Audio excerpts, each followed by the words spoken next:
Inna lillahi wa inna ilaihi raji'un. Kaitannya apa dengan ruh tidak dicipta, kan gitu. Mati itu pulang kampung. Tubuh dicipta dari tanah, maka dia pulang ke kampungnya tanah. Ruh dihembuskan dari ruhi Ahmad, maka dia harus cari jalan pulang ke. Bisa nggak ruh tubuh tanpa ditanam dia tertanam? Gak bisa, harus ada yang ngurusin, dimandiin, dikuburin. Tuh, paham maksud saya? Ini ilustrasinya. Jika tubuh zahir ini harus ada yang urus, harus ada gurunya, apalagi harus ada yang nunjukin jalannya, harus ada yang gendong. Jadi ruh ini kalau dia berpisah nggak ada yang jemput, dia akan gentayangan kemana-mana. Tapi bukan jadi hantu, bukan. Yang jadi hantu itu jin. Dia akan kemana-mana, dia mencari pertolongan. Siapa? Aku mau kemana ini? Dia bingung. Maka sekarang kita kasih tahu, kalau kita meninggal, kita harus kembali kepada Ruhullah Ahmad. Ini yang harus dicari. Ya, makanya ada satu sholawat boleh diamalkan. Allahumma ya Ahad, wahai ya Allah yang Maha Esa, Maha Tunggal, sholli ala Ahmad, limpahkanlah rahmat, sampaikanlah ruh kami kepada ruh Ahmad. Itu maknanya.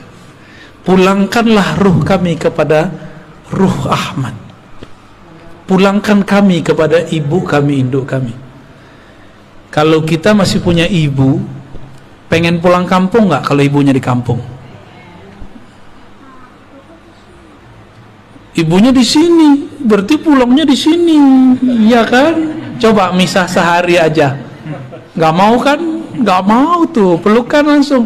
Begitulah nanti jika ruh tahu jalan kepada ummur ruh, nanti mereka semua akan bermanja-manja. Makanya kalau bener nih kita sholawat, kita mewek-mewek nyebut nama Ahmad. Nggak ada orang yang nggak bisa nangis kalau nggak sebut Ahmad. Cuma ini kita lagi tahan-tahan aja nih. Kalau bener nih ruh, dia percikan dari hembusan Ahmad, disebut Allahumma ya Ahad, sholli ala Ahmad. Enggak, pasti ngalir. Ya Allah, ruhku ini adalah bagian dari hembusan ruhmu Ahmad. Tolong kembalikan ia kepada ruhmu Ahmad. Sampaikan kami kembali pulang kepada ibu ruh kami Ahmad, induk ruh kami Ahmad. Enggak nangis, berarti dalamnya hitam. Itulah rahasia. Silakan diamalkan itu, ya. Ya, Allahumma ya Ahad, sholli ala Ahmad. Allahumma ya Ahad, sholli ala Muhammad. Allahumma ya Ahad, sholli ala al-Mahdi khalifatika ya Allah ya Ahad. Allahumma sholli ala Al-Fatihah. Allahumma surah ulang turun. Ya, kira-kira begitu. Ada orang kalau dia mau nangis dia ketawa, yang ngaji nangis dia. Atau kalau dia mau nangis dia marah-marah dia. Ada juga, ya. Itu cara aja untuk mengalihkan, namanya iltifat. Cara aja. Kan repot. Guru mau ngajar nangis mulu, ya repot semuanya. Ya. Tapi rasakanlah itu. Nah, baca itu kalau bisa pagi atau malam, tahajud 100 kali. Nikmati itu bacaannya. Ya Allah yang menghembuskan rohku dari Ahmad, pulangkan ruhku kepada ibu ruhku Ahmad. Maka bernamalah Ahmad itu ummur ruh, induknya roh, ibunya roh. Ini istilah aja ya, karena sumber kita sebut induk, kita bersumber darinya. Kalau meninggal insya Allah dia tahu jalan pulang kampung, ya. Biasanya dia ada namanya ya. Seharusnya ada namanya tuh. Maka kalau ada wali yang mengerti nama ini, minta nama kepada dia. Biasanya walinya suka nyamar-nyamar juga. Waduh, berat ujian kita.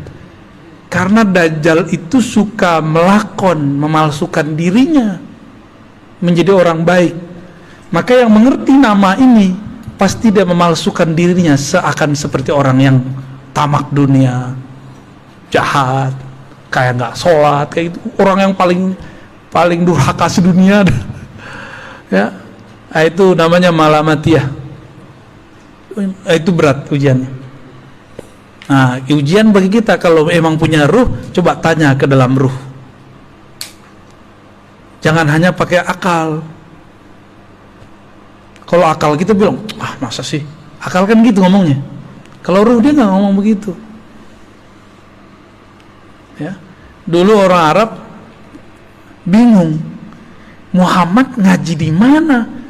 Kok dia bisa mengerti qul huwallahu ahad, Allahu samad, lam yalid wa lam yulad? Itu mereka bingung itu. Nggak ada yang nyokolahin. Itu lewat ruh itu.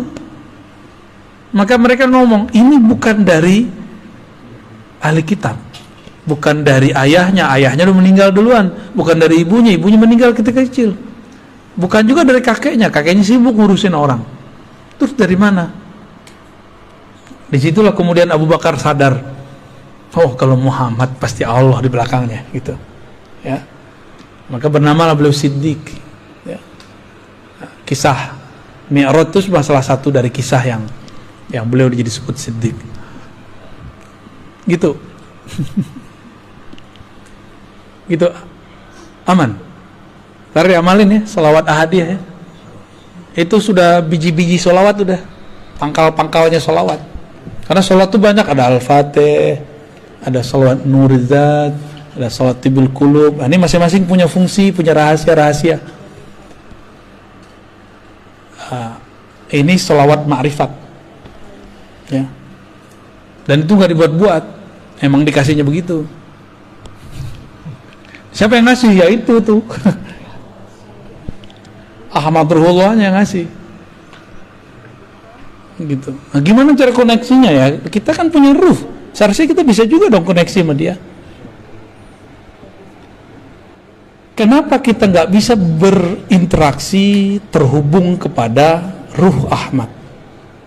Karena kalau kita punya handphonenya bagus, tapi baterainya soak. Baterainya ada, kartunya nggak ada. Kartunya ada, pulsanya nggak diisi. Pulsanya lengkap, nomor sudah punya, nomor yang dihubungi nggak punya. Nomor yang dihubungi sudah punya, tapi nggak mau nelpon. Paham itu bahasa-bahasa ya, bahasa-bahasa kias lah ya. Semoga kita bisa mengerti ya kias-kias ini ya. Maka harus persiapkan casing yang bagus, persiapkan juga kartu energi yang bagus. Kartunya apa? Kalau mau download aplikasi bisa nggak tanpa nama akun? Maka harus punya nama akun. Apa nama akunnya? Itulah nama ruh. Maka ilmu tentang nama ruh adalah awal dari berkoneksi dengan Ahmad Ruhullah. Hati-hati, kadang-kadang kita kena siloka yang selama ini orang udah ketemu sama kita, ternyata dia orangnya. Biasa. Kalau zaman-zaman Syekh Abdul Qadir kan enak, orangnya pakai sorban, ya kan, sholatnya Masya Allah. Enak. Tapi nggak mungkin Allah membiarkan mutiara Ahmad ini diobral, diketahui orang banyak-banyak, bisa dicuri dia. Maka Allah lapisi dia dengan sisi basyariah manusiawi yang orang nggak akan paham kalau di dalamnya ada sir Ahmad ya. Kadang-kadang dia teman kita, jangan-jangan dia tetangga kita, jangan-jangan dia dulu murid kita, jangan-jangan dia dulu guru kita, jangan-jangan dia dulu pernah ziarah sama kita. Jangan-jangan dulu kita makan di warteg sama dia. Lengkaplah semua. Jangan-jangan kita dulu waktu muda jontok-jontokan sama dia. Bisa jadi tuh. Rahasia Allah ini kan ada di mana-mana, ya. Pintar-pintarlah. Kira-kira itu kajian kita malam ini ya. Pertanyaannya dicukupkan dulu karena kami mau jalan lagi ke Bandung nih. Bandungnya bukan Bandung ini, Bandungnya di mana kita? Lembang, gila, masya Allah. Jadi mohon izin nih Pak Kiai, mohon doa selalu bagi kami yang masih muda-muda. Mohon maaf jika suul adab. Ya Bu ya. Umi, maaf telat ya. Ya. Alhamdulillah. Ya kajiannya begini nggak setia ya, salam. Mungkin itu dari kami. Semoga Allah ridho dengan apa yang kita sampaikan. Dan ini bukan ilmu saya cuma diberikan lalu saya membagikan ulang. Jadi jangan bilang saya yang pintar, ataupun kalau salah, ya salah mungkin saya salah menerjemahkannya. Jangan salahkan Allah, jangan salahkan Rasul, jangan salahkan guru-guru saya. Cukup salahkan saya, ya. Mohon maaf semuanya. Assalamualaikum warahmatullahi wabarakatuh.